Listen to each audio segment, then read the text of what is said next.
Mutiara di Sungai Yamuna, Kisah Shah Jahan. Bagian 1, Anak dari Darah Kekaisaran. Di tengah hamparan luas tanah Hindustan yang berkilau, ketika matahari pagi menyinari menara-menara merah dari benteng Delhi, lahirlah seorang anak lelaki pada tahun 1592 dari rahim putri Jagat Gosaini, seorang bangsawan Rajput, dan dari benih Jahangir, kaisar besar dari dinasti Mughal. Ia diberi nama Khurram, yang berarti yang gembira. Nama yang kelak akan bergema dalam sejarah sebagai Shah Jahan, Raja Dunia. Masa kecil Khurram tak dihabiskan dalam pelukan kemewahan saja, tapi juga dalam pengawasan keras para guru, ahli strategi, ulama, dan seniman. Ia belajar bahasa Persia dan Arab, seni perang dan diplomasi, serta menikmati puisi dan arsitektur. Namun tak satu pun pelajaran itu mengisi hatinya. Sekuat pertemuan dengan seorang gadis muda, putri bangsawan Persia yang indah bernama Arjuman Banu Begum. Ketika ia melihatnya pertama kali di bazar istana, Khurram yang masih muda hanya berkata pada pelayannya, "Aku akan menikahinya." Tapi takdir mempermainkan cinta mereka. Ia harus menikah dulu dengan putri lain demi aliansi politik. Meski begitu, cinta sejatinya tetap Arjuman. 5 tahun setelah pertemuan pertama mereka, pada tahun 1612 mereka menikah. Dunia menyaksikan lahirnya pasangan paling romantis dari seluruh sejarah Kekaisaran Timur. Bagian 2, Jalan Menuju Takhta. Khurram bukanlah satu-satunya putra Jahangir. Perebutan kekuasaan mengharuskannya menyingkirkan saudara-saudaranya.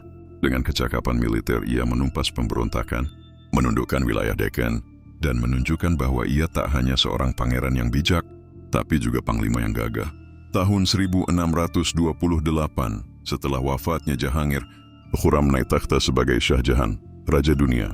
Ia dinobatkan di Istana Agra dengan mahkota emas yang bertatahkan permata timur dan pedang keemasan sebagai simbol kekuatan. Hari-harinya sebagai kaisar dimulai bukan dengan perang, tapi dengan proyek-proyek besar. Ia memindahkan ibu kota ke Shah Jahanabad, yang kini dikenal sebagai Old Delhi, dan mulai membangun kota impian dengan Masjid Jama yang agung dan Red Fort yang megah. Semuanya menggemakan keindahan simetri dan kekuatan Islam Persia dalam bentuk batu. Namun, masa paling indah sekaligus paling kelam datang. Di tahun 1631, Bagian 3, Taj Mahal dan Duka Abadi. Di tengah kampanye militer di Burhanpur, Arjuman, kini dikenal sebagai Mumtaz Mahal, permata istana, wafat saat melahirkan anak mereka yang ke-14.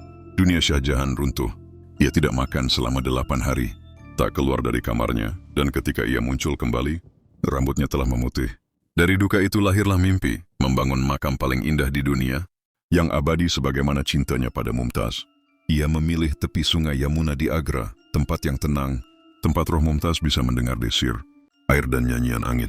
Selama 20 tahun, lebih dari 20.000 pengrajin, tukang batu, ahli kaligrafi, dan arsitek dari Persia, Turki, India, dan Asia Tengah bekerja tanpa henti. Batu marmer putih diangkut dari Makrana, permata didatangkan dari seluruh penjuru Asia. Dan akhirnya, berdirilah Taj Mahal, kubah besar bagaikan bulan yang tergantung di bumi, menara-menara simetris yang mengawalnya, taman-taman yang mencerminkan surga. Ayat-ayat Al-Quran terukir di dindingnya, dan di dalam sebuah makam, tempat istirahat terakhir Mumtaz. Shah Jahan sering duduk di balkon Agra Fort, menatap Taj Mahal dari kejauhan. "Di sanalah jiwaku," katanya pada seorang pelayan. Bagian 4, Kejatuhan seorang raja.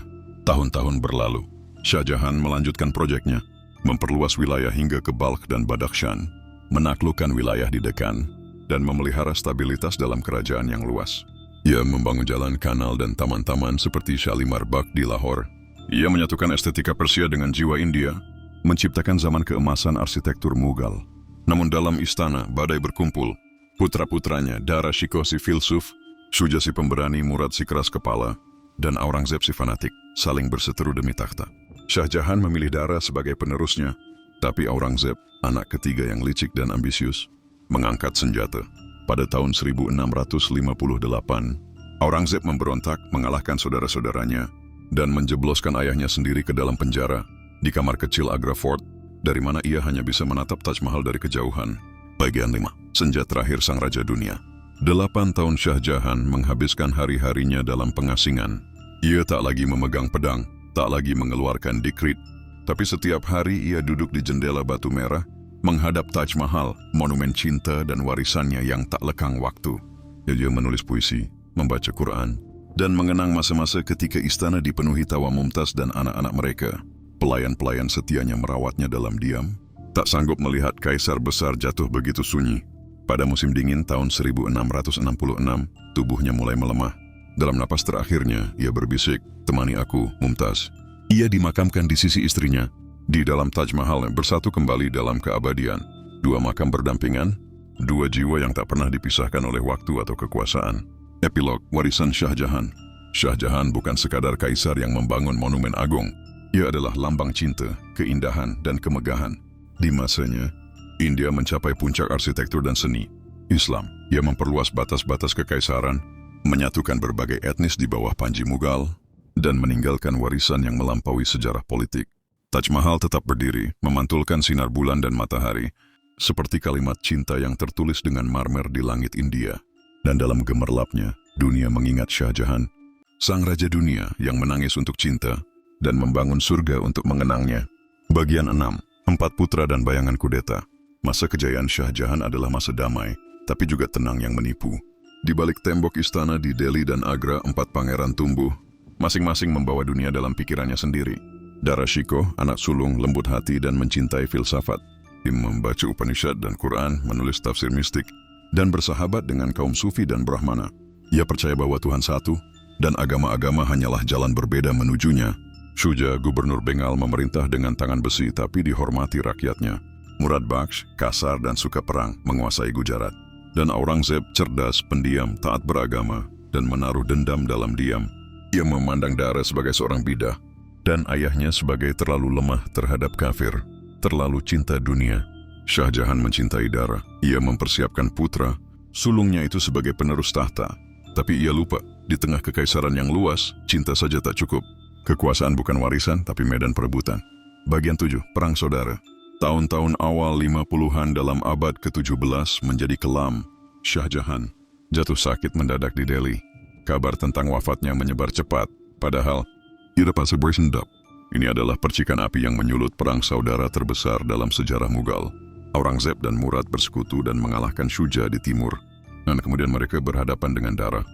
Dalam pertempuran di Samugar, tahun 1658, Dara dikalahkan, dikhianati, dan ditangkap. Shah Jahan yang baru pulih hanya bisa menatap tak berdaya.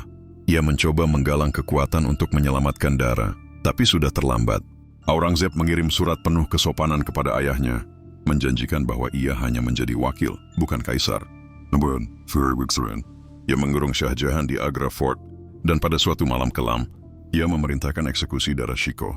Dara dipenggal, dan kepalanya dikirim kepada ayahnya dalam kotak kayu. Shah Jahan menangis seperti seorang ayah biasa, bukan seperti kaisar. Dalam malam-malam sunyinya, ia tak lagi menyebut diri Raja Dunia, melainkan hanya ayah yang ditinggal putra. Bagian 8. 8 tahun dalam sunyi. 8 tahun lamanya Shah Jahan hidup dalam pengasingan. Ia tidak dipenjara dalam gelap, tapi dalam istana yang sepi, dengan jendela menghadap Taj Mahal, sebuah penjara yang indah tapi kejam. Setiap pagi ia bangun dan duduk di jendela itu, dengan segelas air mawar dan sepotong roti. Ia membaca Quran, menulis puisi dalam bahasa Persia, dan berbicara kepada roh Mumtaz, seolah istrinya masih di sampingnya. Pelayan-pelayannya adalah saksi bisu dari kejayaan yang redup. Kadang ia bercerita tentang masa lalu, ketika ia memimpin pasukan melintasi lembah Kashmir, ketika ia mengangkat menara Masjid Jama, ketika ia pertama kali melihat senyuman Mumtaz. Tapi seringkali ia diam, hanya memandang Taj Mahal yang diselimuti kabut pagi. Di tahun-tahun ini, ia menulis surat kepada Aurangzeb, memohon agar diizinkan melihat makam Mumtaz dari dekat sekali saja.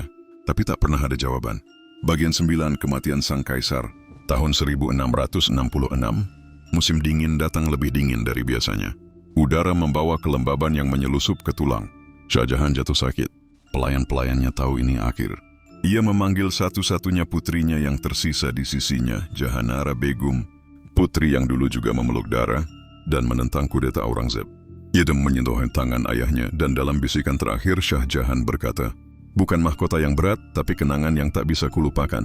Beberapa hari kemudian sang kaisar wafat. Diam-diam tanpa upacara megah, ia dibawa ke Taj Mahal, dikebumikan di sebelah kanan makam Mumtaz, menghadap langit, seolah mereka berdua berbicara tanpa kata hingga kiamat tiba. Bagian 10. Warisan Sang Raja Dunia.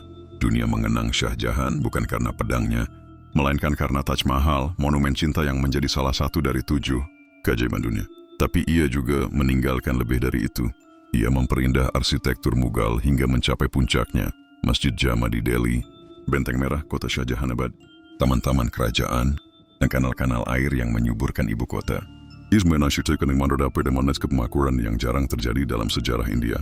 Jalan-jalan dibangun, perdagangan berkembang, dan budaya Islam India mencapai simfoni indah dalam musik, seni, dan sastra.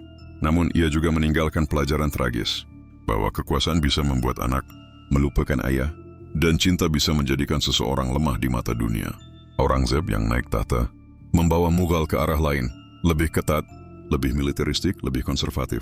Kekaisaran akan tetap besar di masa Aurangzeb, tapi kemegahan halus Shah Jahan tak pernah kembali. Penutup di bawah bayang Taj Mahal.